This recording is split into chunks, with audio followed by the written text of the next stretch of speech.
오늘의 국민사연 시작하겠습니다. 안녕하세요. 저는 아이돌 키우면서 살고 있는 40대 여성입니다. TV 뉴스를 보면 요즘 우리 사회가 많이 각박해졌다고 합니다. 다들 먹고 사는 게 힘들고 경쟁이 많은 사회가 되다 보니 다른 사람을 돌볼 여유가 없어졌지요. 사실 저도 그렇게 착한 사람은 아니라서 좋은 일 많이 못 해보고 살았습니다. 그래도 아이들에게는 항상 착하고 바르게 살아야 된다고 가르치고 있어요. 나보다 힘든 처지에 있는 사람들은 돕고 살아야 된다고 항상 말을 했습니다. 그런데 좋은 일 하려다가 낭패 볼 뻔한 경험을 하고 나니 사람에 대한 불신이 생겼습니다. 지금은 지난 일이 되었지만 지금도 생각하면 속이 많이 상하네요. 이야기는 몇 달 전으로 거슬러 올라갑니다. 하루는 제가 길을 걷다가 길가에 쓰러진 사람을 보게 되었어요. 큰 길 옆으로 난 골목길이었고 인적이 드문 곳이라서 마침 그 길에는 저밖에 없었죠. 가끔 술에 취해 길거리에 누워있는 사람을 본 적이 있어서 처음에는 그냥 지나치려고 했어요. 하지만 자세히 보니 술에 취해서 그러는 것 같지는 않았고 증상이 조금 이상해 보였습니다.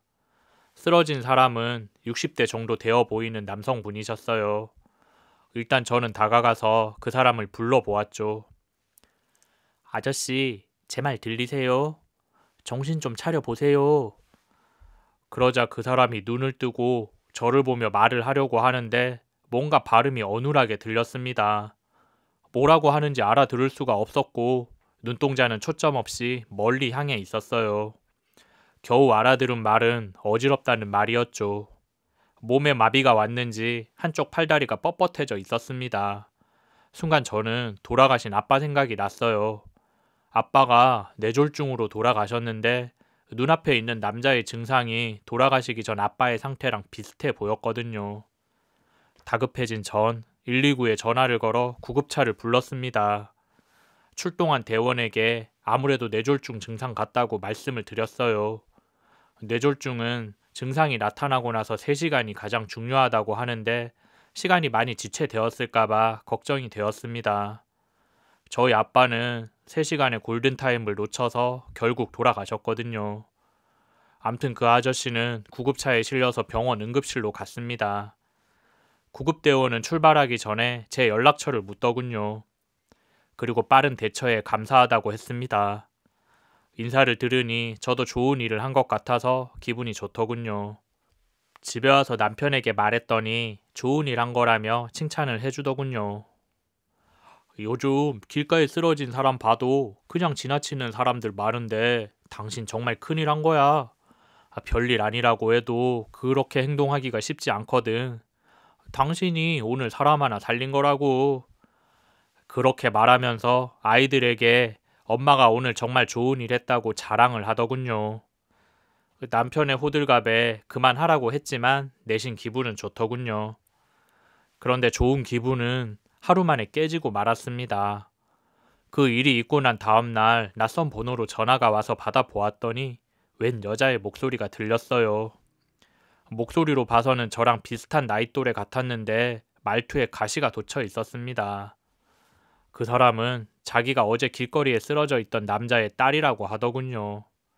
안 그래도 몸은 좀 괜찮아졌는지 궁금했었는데 연락이 오니 반가웠습니다. 안부를 묻는 말에 다행히 응급처치가 잘 되어서 안정을 취하고 있다 하더군요. 그래서 저는 당연히 고맙다는 인사를 할 줄 알았습니다. 그런데 고맙다는 말은 한마디도 하지 않았고 대뜸 돈을 달라고 하더군요. 처음에는 제가 잘못 들은 줄 알고 다시 물어보았습니다. 그러자 그녀가 당신이 어제 구급차 불러서 우리가 그 비용 다 부담했잖아요.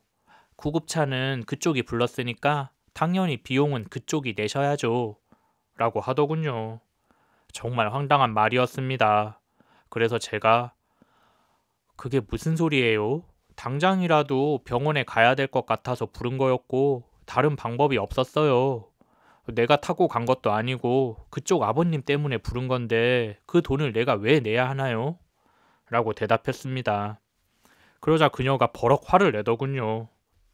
돈을 주기 싫어서 그렇게 말하는 거냐며 그 돈은 당연히 구급차를 부른 사람이 내야 하는 거라며 똑같은 말만 계속 했습니다.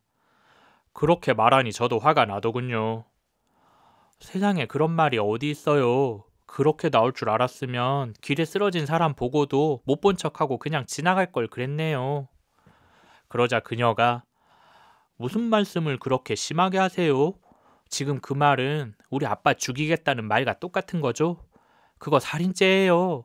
어떻게 사람 죽게 내버려 둔다는 말을 아무렇지도 않게 해요? 라고 하더군요. 정말 말이 통하지 않는 사람이었습니다. 무슨 말을 해도 본인 위주로만 생각하더군요. 물에 빠진 사람 건져 내놨더니 보따리 내놓으라고 한다던 옛말이 틀린 게 하나도 없었네요. 암튼 저는 그 돈은 절대 줄 수 없다고 했습니다. 제가 그 돈을 줘야 될 의무도 없었고 더 이상 말을 하기도 싫더군요. 그러자 그녀가 사실 내가 이 말까지는 안 하려고 했는데 어제 우리 아빠 주머니에 있던 지갑도 없어졌어요. 그 지갑 안에 돈 많이 들어있었는데 그거 혹시 그쪽이 가져간 거 아니에요? 라고 하더군요. 저는 지갑을 본 적도 없었고 봤다고 하더라도 훔쳐가지 않았을 거라고 했습니다. 고맙다는 소리 들어도 모자랄 판에 내가 왜 이런 소리를 듣고 있어야 하는지 모르겠더군요. 골치가 아파져서 전화를 끊으려고 하니 그 여자가 경찰에 신고해서 전부 다 말해버리겠다고 했습니다. 살인죄에 절도죄까지 있으니 틀림없이 처벌받을 거라고 하더군요. 저는 마음대로 하라고 했습니다. 더 이야기해봤자 말이 통하지 않을 사람 같더군요. 전화를 끊고 너무 속상하고 억울해서 분이 풀리지 않았습니다. 그래서 퇴근하고 들어온 남편을 붙들고 하소연을 했습니다. 이야기를 들은 남편은 뭐 그런 사람이 다 있냐며 흥분을 하더군요. 아무래도 이상한 여자인 것 같다며 그런 이야기는 그냥 무시하면 된다고 했습니다. 남편 말을 듣고 저도 그냥 무시하는 게 제일 좋을 것 같다는 생각을 했었지요. 그런데 그 여자의 행동은 거기서 그치지 않았습니다. 어떻게 알았는지 저희 집 주소를 알아내서 저를 찾아왔더군요.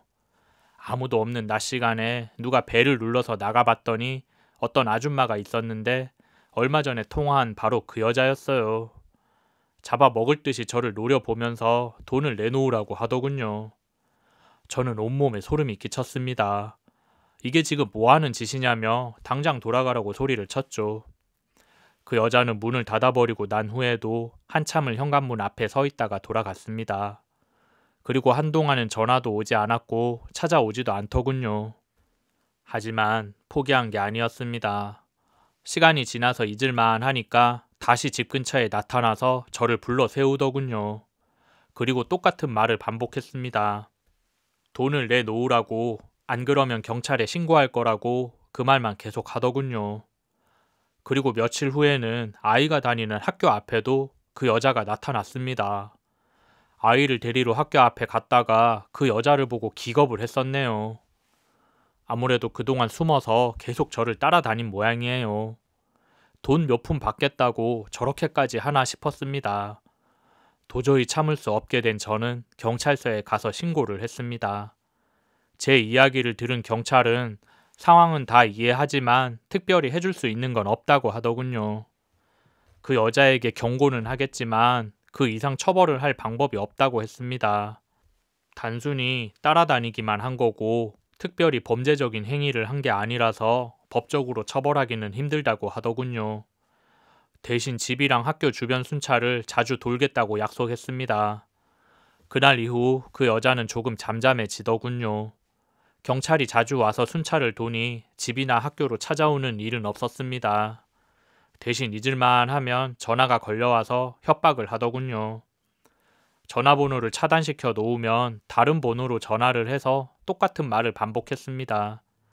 남편은 그 여자의 행동이 돈 때문에 그런 게 아니라 그냥 괴롭힐 사람이 필요해서 그런 것 같다 하더군요. 사회적으로 억압받고 스트레스 받는 사람들이 그런 식으로 다른 사람들 괴롭히면서 쾌감을 느끼는 거라고 했습니다. 그래도 더 이상 집으로 찾아오지는 않으니 마음이 편하더군요. 전화는 그냥 끊으면 그만이니까 무서워할 게 없었지요. 그래도 혹시나 하는 마음에 아이 학교는 애 아빠랑 제가 직접 다니면서 시켰습니다. 그렇게 시간이 지나니 전화도 더 이상 걸려오지 않았고 이제 안심해도 되겠다 했습니다. 그러던 어느 날이었어요. 그날은 오랜만에 친구를 만나기로 한 날이었습니다.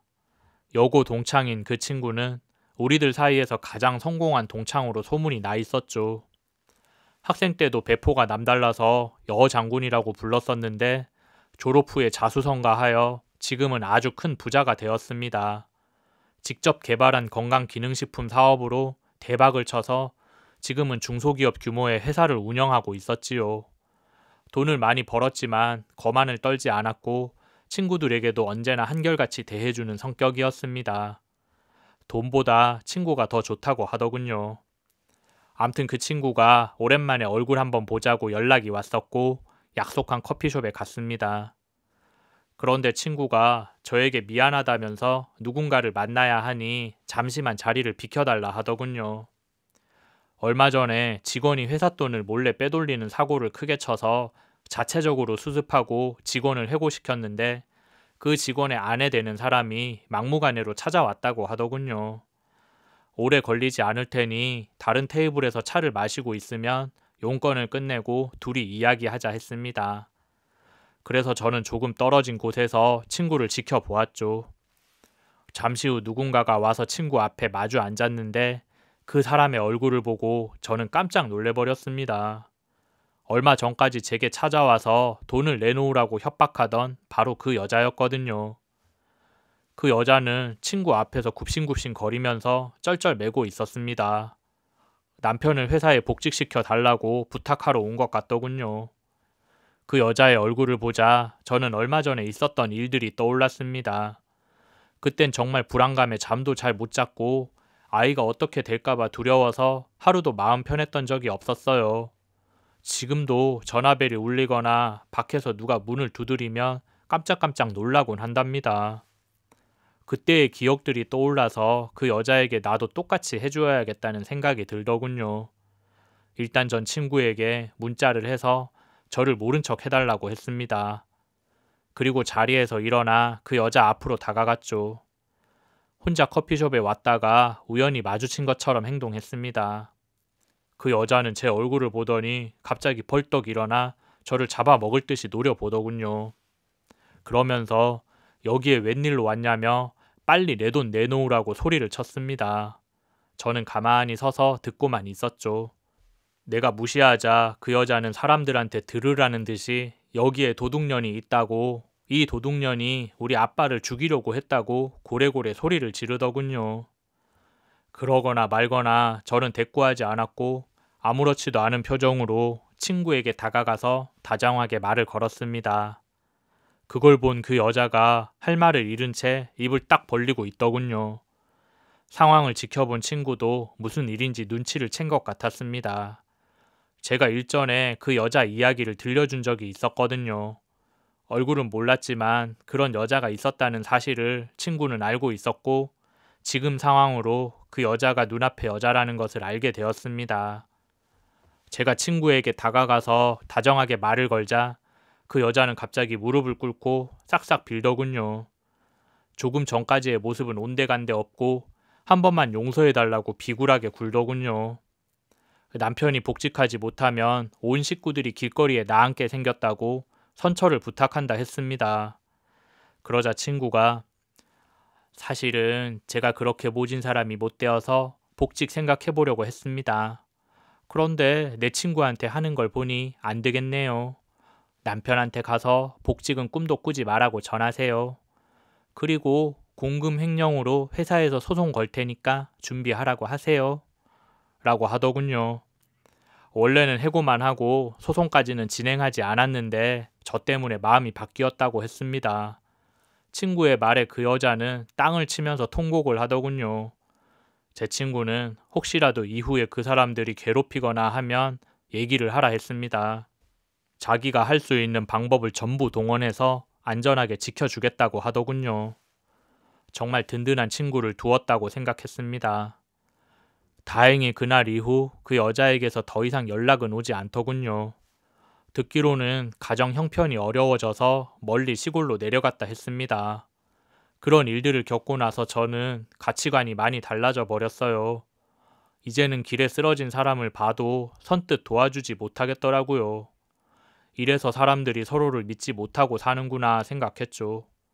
그러다가 남편의 말을 듣고 지금은 다시 생각을 바꾸었습니다.